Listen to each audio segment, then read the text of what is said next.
দাদু মারা গিয়েছে, তার শ্রাদ্ধের ঘাট কাজ করতে পরিবারের লোকেদের সঙ্গে গিয়েছিল দুই নাতি নাতনি।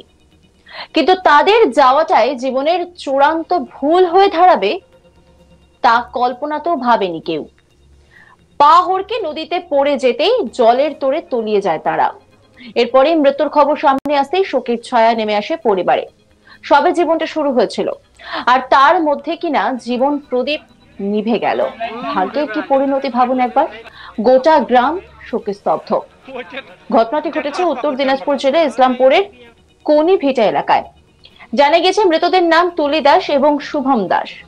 বৃহস্পতিবার এলাকার বাসিন্দা ধীরেন দাস বার্ধক্যজনিত কারণে মারা গিয়েছিলেন, আর তার শ্রাদ্ধের ঘাট কাজ করতেই দোলনচা নদী ঘাটে গিয়েছিল বাড়ির লোকেরা। ঘাট কাজ শেষে তুলি এবং শুভম সহ মোট 6 জন পা ধুতে নদীতে নামে। এমনিতেই বর্ষার মৌসুম, নদীতে জলও বেশি। নামার সময় আচমকাই পা হড়কে যায় তাদের। জলে পড়ে গিয়ে মুহূর্তের মধ্যে তলিয়ে যায় তারা। তা দেখে পরিবারের লোকেরা তাদের খুঁজতে নদীতে নামে। 4 জন তৈরি করে উদ্ধার করা হয় বাড়ির লোকেরা, কিন্তু বাকি দুজনকে উদ্ধার করা সম্ভব হয়নি। পরে ঘন্টা খানেকের প্রচেষ্টায় ওই দুজনকে মৃত অবস্থায় উদ্ধার করা হয়। স্থানীয় হাসপাতালে নিয়ে যাওয়া হলে তাদেরকে মৃত বলে ঘোষণা করে ডাক্তাররা।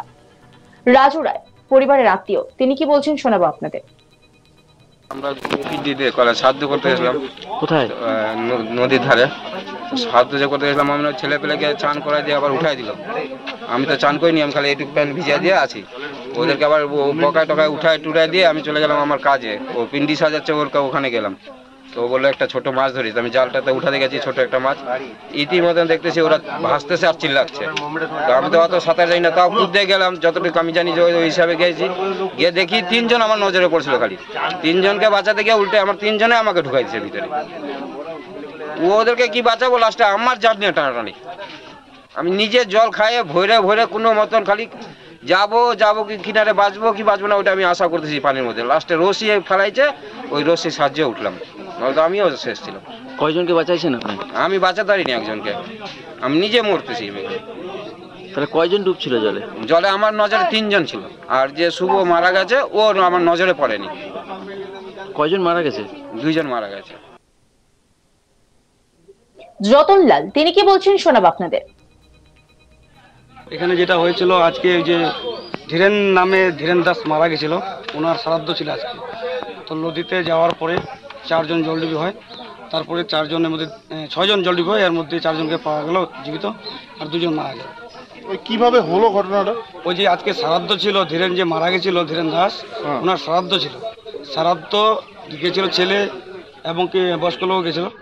তার মধ্যে ছেলে 6 জন জলডুবি হয়, 2 জন মারা যায় আর 4 জন জীবিত হয়। এটা কি পুকুরে? নদীতে। কোন নদী? ওই যে দোলনচা নদী। তো বলছি যে এই যে ধীরেন দাস যিনি, ওনার কে হয় যারা মারা গেছে? ওনাদের নিজেদেরই হবে। কেউ ডুবেছিল 6 জন, ওর মধ্যে 2 জন মারা গেছে। কি নাম দুজনের? বাকিরা বেঁচে। আর 2 জন যারা মারা গেছে নাম কি? ওদের একজনের নাম হলো শুভম দাস, আরেকজনকার টুনি দাস। কোথায় নিয়ে যাবো? ওরা এখানে আছে না? এখানে আছে হাসপাতালে না, বাড়িতে আছে। আর বাকি যারা আছে ওদের কোথায়? না, ওরা বাড়িতে আছে, ওরা সুস্থ আছে। পরে ময়না তদন্তের জন্য দেহ দুটি মর্গে পাঠায় পুলিশ। গোটা ঘটনায় ইতিমধ্যে শোকের ছায়া নেমে এসেছে এলাকায়। এই নিয়ে একটা রিপোর্ট তুলে ধরেছেন আমার কলিগ তন্ময়, দেখাবো আপনাদের। দাদুর পরলৌকিক ক্রিয়া করতে গিয়ে এক মর্মান্তিক দুর্ঘটনা ঘটল উত্তর দিনাজপুর জেলার ইসলামপুরের মাটিকুন্ডা গ্রামের কর্নিভিটা গ্রামে। ঘটনায় বিবরণে যেটা জানা গিয়েছে, গতকাল সেখানে উপেন দাস নামে একজন স্থানীয় বাসিন্দা রয়েছে। তার বাবার পরলৌকিক ক্রিয়াকার্য হয় এবং সেখানে সেটা হচ্ছে পরলৌকিক ক্রিয়ার হচ্ছে শেষ দিন ছিল গতকাল। আর সেই উপলক্ষে সেখানে দলঞ্চা একটি নদী রয়েছে, সেই নদীর ধারে সপরিবারে তারা গিয়েছিল।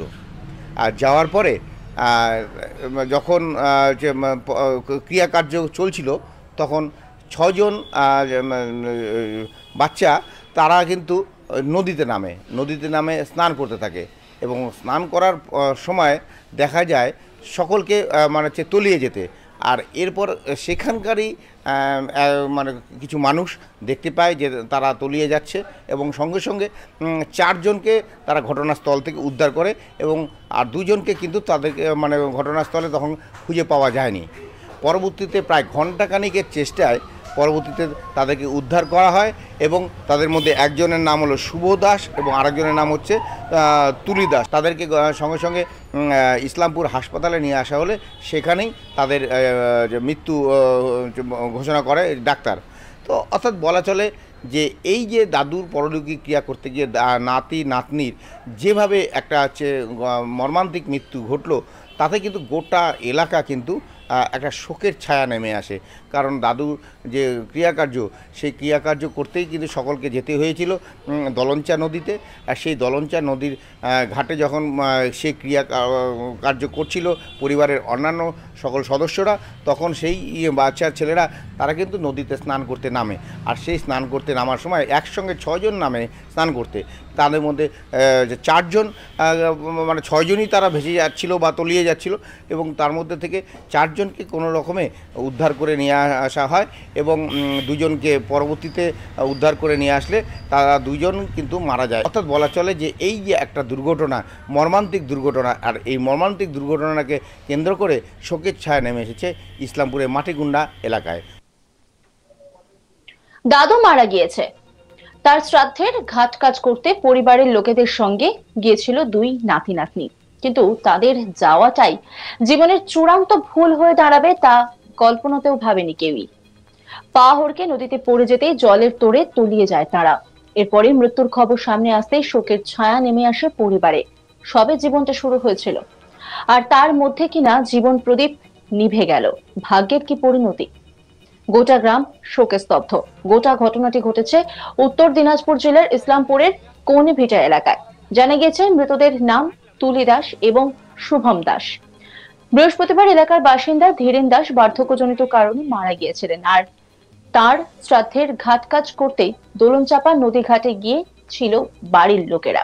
ঘাটকাজ শেষে তুলি এবং শুভম সহ মোট 6 জন পা ধুতে নদীতে নামে। এমনিতেই বর্ষার মৌসুম, নদীতেও জল বেশি। নামার সময় আচমকাই পা হড়কে যায় তাদের। জলে পড়ে গিয়ে মুহূর্তের মধ্যে তলিয়ে যায় তারা। তা দেখে পরিবারের লোকেরা তাদের খুঁজতে নদীতে নামে।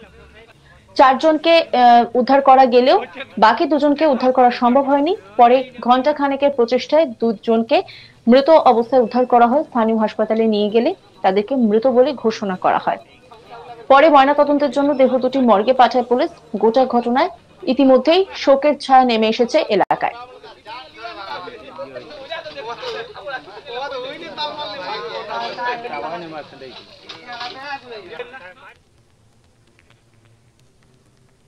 নজর রাখুন আজ তাক বাংলার ইউটিউব চ্যানেলে।